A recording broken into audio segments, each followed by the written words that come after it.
Fani akan menjawab pertanyaan dari Cecilia Purba. Nah, yang Fani rasakan pada saat belajar di rumah itu kurang paham. Kenapa kurang paham? Karena bedanya di rumah dan di sekolah itu, kalau di sekolah kita tidak mengerti pun akan dijelaskan kepada guru. Nah, kalau di rumah kita bingung nih, nanya sama siapa, nanya sama orang tua juga.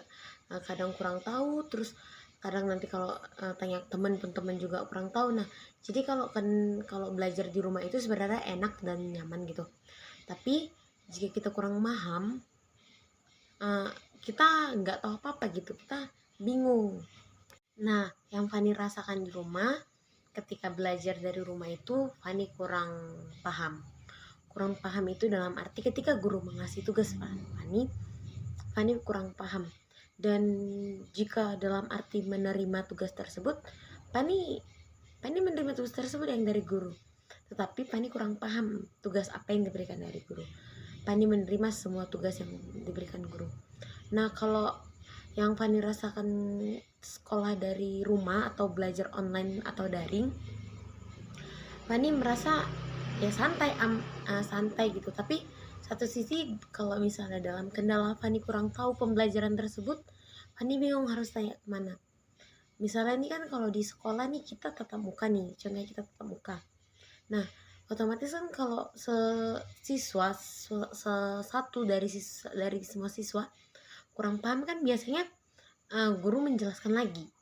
Kita tidak tahu kan kita tanya. Nah, kalau di online juga, kalau misalnya kita melalui belajar daring atau online, kita bingung kita mau nanya kemana. Nah, kalau misalnya kita menghubungi guru kan paling wajib tanya sesuatu lagi gitu kan. Nah, kalau di sekolah kan di situ kita nggak paham, di situ kita bisa tahu. Nah, ini kita bingung mau nanya kemana ke guru, nanti dia lagi ibu dia lagi sibuk mengurus daring-daring di setiap kelas gitu. Nah, ke teman pun kalau teman juga kurang paham. Nah, orang tua apalagi, orang tua juga ya bukan kayak guru kan, tapi mereka pasti gak akan paham dengan pembelajaran yang diberikan guru itu.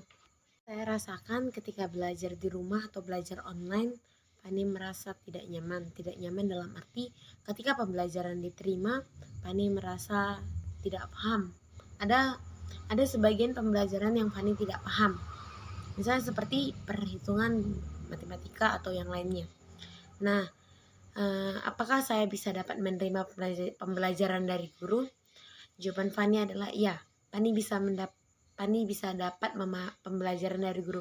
Tapi Fani tidak bisa memahami pembelajaran yang guru berikan. Misalnya nih, Fani kurang paham dalam penjelasan guru biologi.